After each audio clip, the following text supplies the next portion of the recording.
So there's a rumor making the rounds that Iran already has a nuclear weapon, already has nuclear capabilities.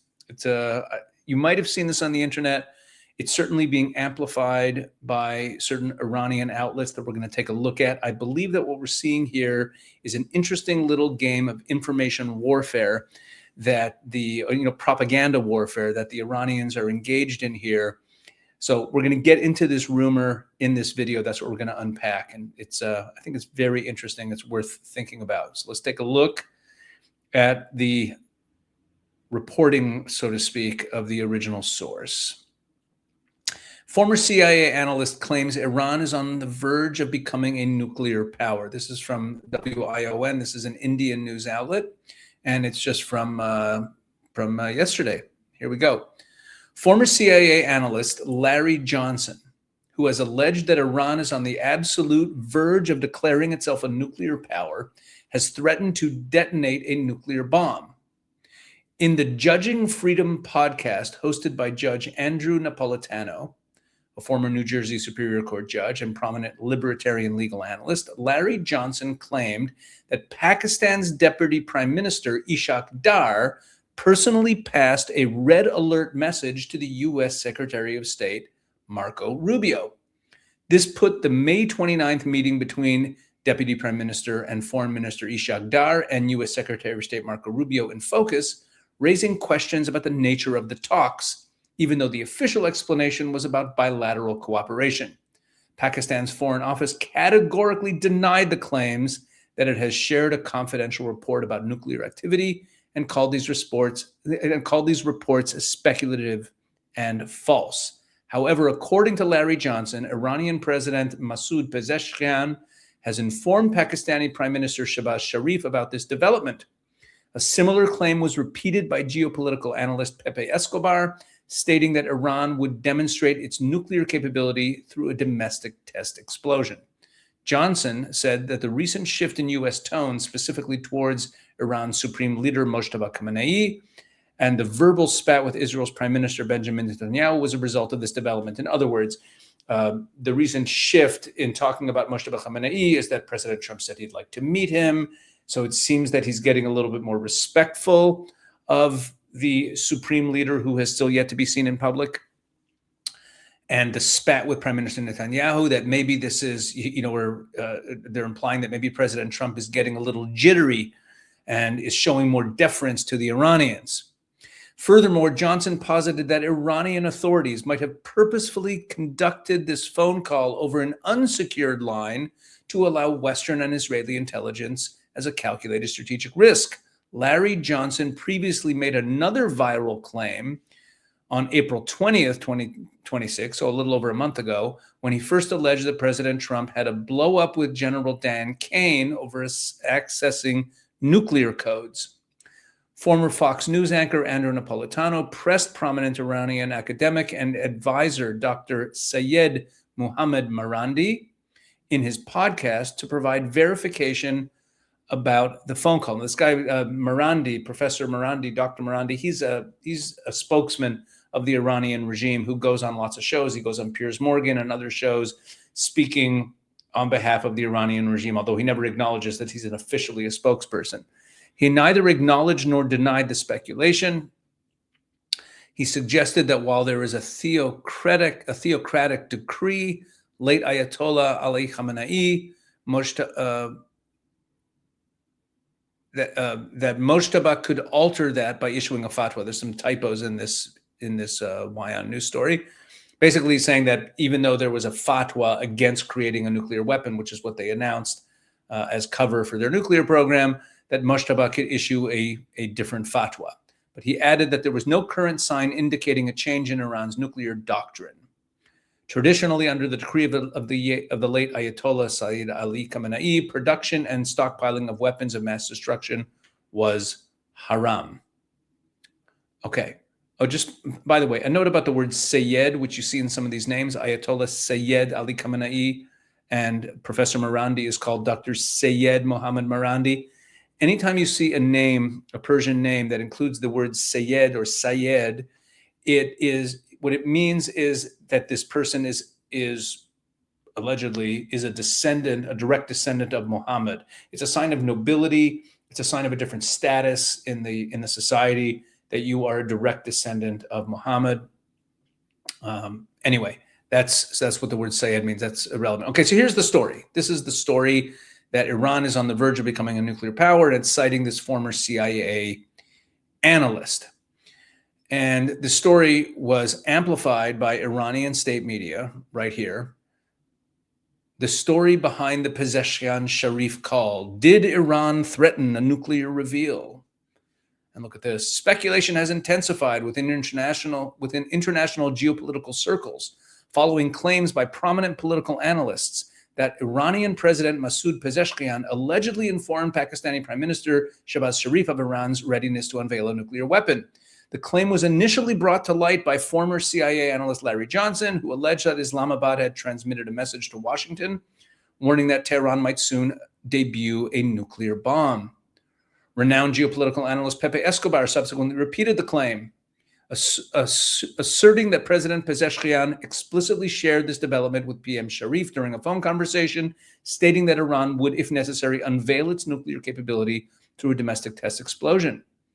Now, you notice this is Iranian state media, but they don't, of course, it has the veneer. It pretends to be normal reporting. So they're reporting that there's this speculation. Now, obviously, they speak on behalf of the government. They could confirm or deny it. But this is a report on the speculation. This is a news item, just amplifying the speculation. Keep that in mind as we read on. Revisiting the topic on the Judging Freedom podcast, Larry Johnson emphasized the credibility of his informant, stating the intelligence originated from a high-level source with direct access to such sensitive data rather than unreliable channels. Johnson argued that the recent abrupt shift in U.S. diplomatic tone and behavior toward Tehran can be directly linked to this intelligence. This is everything we read in the other piece. Furthermore, he posited that the phone call between Pezeshkian and Sharif may have purposely been conducted over an unsecured line. He suggested that Iranian authorities may have intentionally allowed Western and Israeli intelligence agencies to intercept the conversation as a calculated strategic warning. And Marandi, and then it mentions that Marandi, Dr. Sayed Mohammed Marandi, was asked to verify this, and he did not confirm or deny it.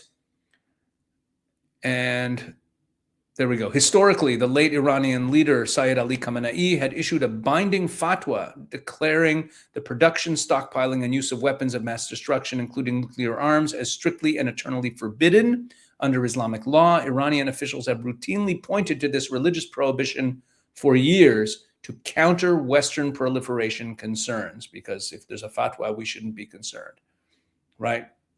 Okay, so it's basically the same story as that. I just wanted to show you that the story was being amplified by Iranian state media. Now, before we go on to the next source, which makes this whole story even more interesting, let's understand who Larry Johnson is, this former CIA analyst who's talking on this podcast. Now, so he does have real credentials, right? He worked at the CIA. He served as deputy director in the State Department's counterterrorism office. But ever since he left the government, his track record is a little weird, a little iffy. So he originated the 2008 claim that a tape existed of Michelle Obama railing against Whitey, a story that turned out to be a hoax. He also promoted claims about British intelligence spying on the Trump campaign that turned out also to be false. Perhaps what's most telling about this guy Johnson is that Russian state media cite Johnson all the time. They've cited him like in hundreds of articles and TV reports in the last 4 or 5 years alone. And they use his claims, which are often false or misleading, to promote pro-Kremlin narratives while presenting him as a current intelligence authority. But he left the CIA like 35 years ago.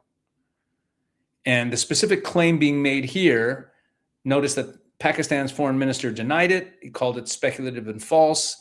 The Iranian academic, Marandi spokesman, he just kind of neither confirmed nor denied. So That's who Larry Johnson is. So we have to take whatever he says with a huge grain of salt. On the other hand, the grain of salt is not just, it's not just that we're skeptical. There's something much more important going on here. This is a guy, Larry Johnson, who is used by the Russians all the time to amplify their messaging, to get out there and say things. And because he has this credibility of being a former CIA analyst who held this position in the US government, he has some credibility. So they use this guy to put stuff out there. And maybe that's what's happening here too, is they're using this guy to put stuff out there. Now, what's so interesting is that this story broke a few days ago. And a few days before that, on June 1st, there was a report in Memory. The Middle East Media Research Institute reported on an Iranian economist named Mohammad Reza Yazdizadeh, who said Iran must show the US and Israel it has nuclear capability. We can turn 40 kilograms of highly enriched uranium into 100 dirty bomb missiles. If attacked, we will retaliate against Washington. So what is this about? So remember, Memory, the Middle East Media Research Institute, they monitor and translate media in Arabic, in Persian, in the local languages from all over the Middle East that Westerners usually would miss. So take a look at what happened here. Iranian economist Mohammad Reza Yazdizadeh said in a June 1st appearance on the Jamhuri Street YouTube channel that Iran must show the United States and Israel that it has nuclear capability, and suggested it use its stockpile of 460 kilograms of highly enriched uranium to manufacture 100 dirty bomb missiles capable of rendering targeted cities uninhabitable. Yazdizadeh said that if Iran were subjected to a nuclear attack by the United States or Israel, it would retaliate in kind, and that those countries should know for certain that Iran possesses such capabilities. He claimed that Iran could respond within an hour, just as it allegedly retaliated for the assassination of Ali Khamenei within 10 minutes. I don't know what I guess the missiles they were firing at their neighboring countries and Israel. He added that if Iran were struck with an atomic bomb, it would retaliate against Washington, and argued that the United States is aware that Iran possesses missiles with the necessary range. Now, there's the interview here. I'm not going to play it because it's in Persian, and I always get comments when I play videos in other languages that people don't understand them anyway. So I'll just read you the transcript of the clip of the interview that they posted. Why do the Americans want to take away our highly enriched uranium? It is not about further enrichment or manufacturing a nuclear bomb. With these 460 kilograms, one could build 100 so-called dirty bomb missiles, with each warhead containing 5 kilograms of 60% enriched uranium. Even if they would not destroy most of the buildings, such missiles would render the target city uninhabitable due to the level of contamination. This possibility is what they are worried about. If we find ourselves under an attack by the US or Israel, we will retaliate in kind. They should know for certain that we have that capability. If they attack us tomorrow morning, we can retaliate within an hour, just like the retaliation for the martyrdom of the leader came within 10 minutes. There are designated individuals authorized to carry out counterattacks without waiting for new instructions. If you Americans make the mistake of attacking us with a nuclear weapon, I will retaliate with a nuclear bomb. We have to show them that we will. Talking about the range of our missiles is a joke. If we are hit, we will attack Washington. They know that we have the missile range to do this, and we need to show them that we have the nuclear capability as well. At the very least, we can launch a dirty bomb against them. And then the interviewer responds and says, indeed, this is why they're insisting about the 400 kilograms of uranium. Look at that. Hello. What's going on? So Iran is running out of levers to pull, and they're trying to pressure the United States. They're trying to scare President Trump, or let's put it this way. Their big game is to make sure that President Trump believes that kinetic action will be too costly for him politically and in every other way. Because they know that he's already leaning against going back to kinetic action. We know that he doesn't want to go back to kinetic action. We know how unpopular going back to shooting war, kinetic shooting war is in the United States. He doesn't want to do it. So they're throwing this wrinkle into it as well, that we have the ability to make this a real mess. Could you imagine what a mess would be if this threat is real? Now, they can't come out and say, we have a nuclear weapon, we have the ability, we have a dirty bomb, because then they're admitting the thing they're being accused of. They can't do that. So I don't know if this threat is real or not, but here's the game they're playing. It's information warfare. They get this guy, Larry Johnson, who is a tool of the Russians to leak information using his CIA credentials from decades ago as a way of people believing that he has inside information. And he I guess he sort of does, because there's probably someone on the other side, Russia, Iran, China, whatever, who feeds him stories. He puts the information out there. It makes the rounds. And you see the big tell here is that Iranian state media,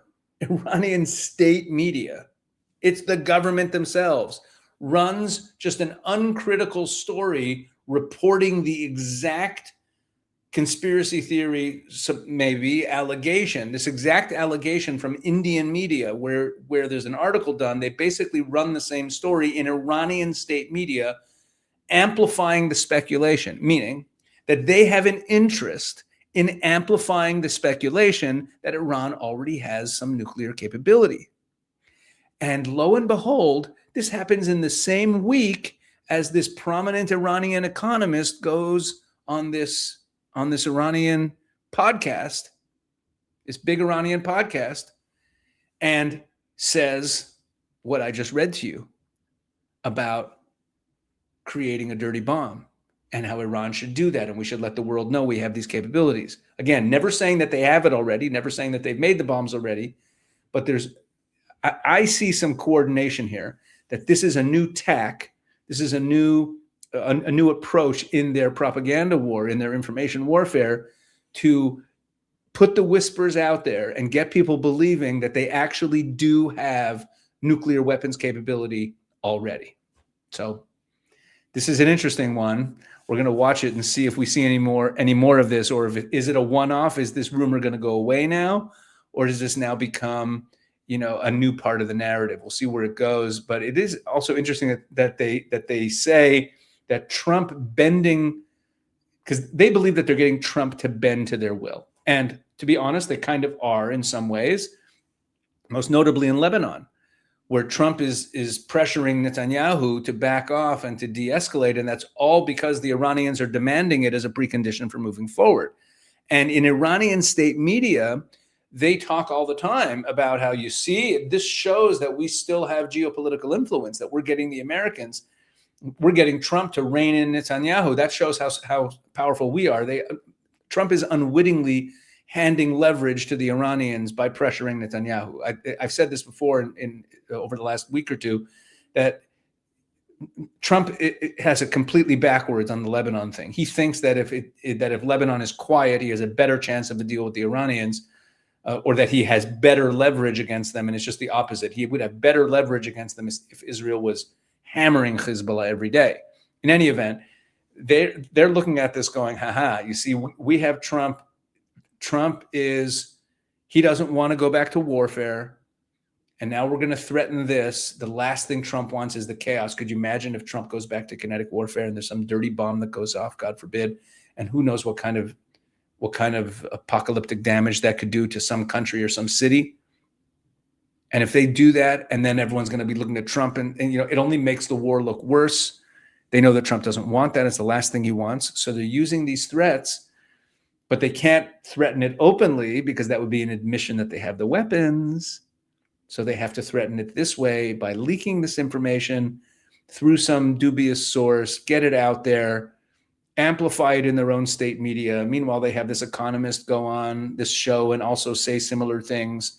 about nuclear weapons. Anyway, interesting plot line. We will follow it closely, and maybe we'll come back to it if we see it again. All right, thanks for watching. Please share, like, subscribe, all that great stuff, and God bless.